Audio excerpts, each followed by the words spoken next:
But the pregnancy cases, a lot of times, historically, it's we learn you're pregnant, next thing you know, you're out the door.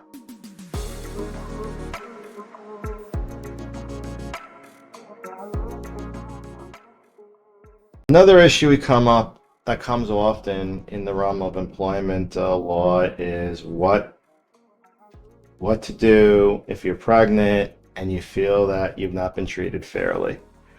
Uh, Something that we unfortunately, even in the year 2024, see a lot of is pregnancy discrimination. It's endemic, and it likely will not stop. As there are more women in the workforce, employers, both men and women, who run all sorts of businesses, especially law firms. I was actually listening to a continuing legal education course on this topic, and apparently law firms are the biggest offenders. And we actually have a case up in Syracuse, New York, involving a very large law firm that discriminated against an employee based upon her pregnancy. But to backtrack, a lot of times what you will see historically, what would happen is when someone was pregnant, magically enough, the hours would dwindle, and they'd be fired. That was a frequent occurrence. I know in another video that I discussed, one of the largest sets of causes of action against employers in the discrimination employment context is what we call hostile work environment. But the pregnancy cases, a lot of times, historically, it's we learn you're pregnant, next thing you know, you're out the door. So you want to be on the lookout for that. If you've disclosed to a supervisor or an employee that then tells the supervisor you're pregnant, and all of a sudden you start seeing weird things happening, you need to be on the lookout for that. And, I would recommend confronting the supervisor and saying, hey, supervisor, what are you doing? A lot of times what they will try to do is they will say, oh, well, your work performance has been subpar. Oh, you come to work late. Oh, you do this, you do that, right? They'll start making, a lot of times, pretextual excuses.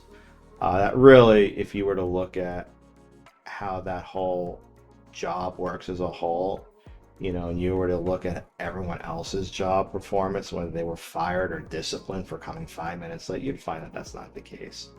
So that is a large issue.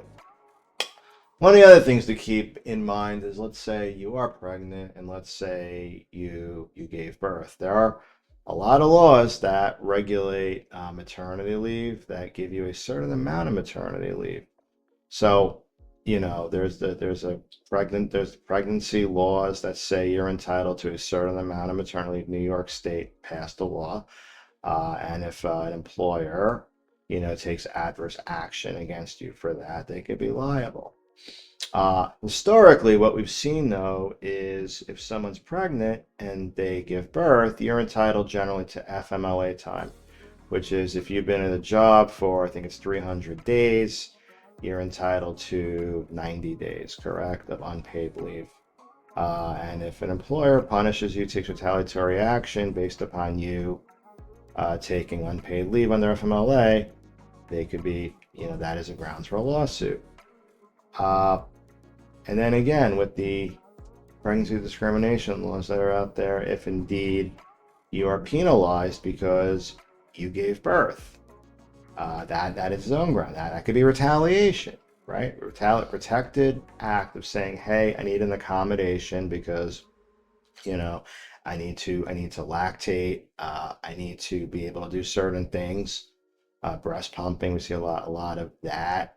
And if you don't, look, if an employer doesn't accommodate you, even though they have the ability to, that is an issue. One of the more interesting cases I've seen, though, was where a woman gave birth. They were hoping she wouldn't come back. She took her FMLA time. She came back, and the employer just was not happy that this woman had a child. And what they started doing is they started making her life more difficult. They started looking at her work, quote unquote, more closely, started finding fault with things of which there was no fault for, started retaliating against them. Again, things that didn't apply to other employees started applying to her. And then eventually came up with a whole, called a fiction, and then they fired her. Uh, those are, that's discrimination. That is gender-based discrimination because you're a female and you're pregnant. Now, on these cases, all these cases, right? What's very important is that you have witnesses because, especially in employment cases, it's going to be your word against the employer's word. So every successful discrimination case that I've ever dealt with, whether it's hostile work environment, whether it's pregnancy discrimination, is generally people at the job who are willing to testify and say, this is what happened. She came back and I saw they were treating her unfairly. I heard in the break room, that so-and-so said so-and-so. I came to work late all the time, nothing happened. And it gets a little tricky because when people are still with a company, they're not necessarily going to assist you. They're not going to be as helpful. But what I have found is that invariably, when these things happen, there's a lot of witnesses. And guess what? We live in a world, this post-COVID world, where, and you all know this if you're watching this video, turnover at any job is tremendous. And so if you get the phone number of your fellow coworkers and you stay in contact with them, well, by golly, if they're not a current coworker at that job, they're going to come and they're going to give testimony. And here's the beautiful thing again about post-COVID world. Depositions, you can do them in person or you can do them virtually.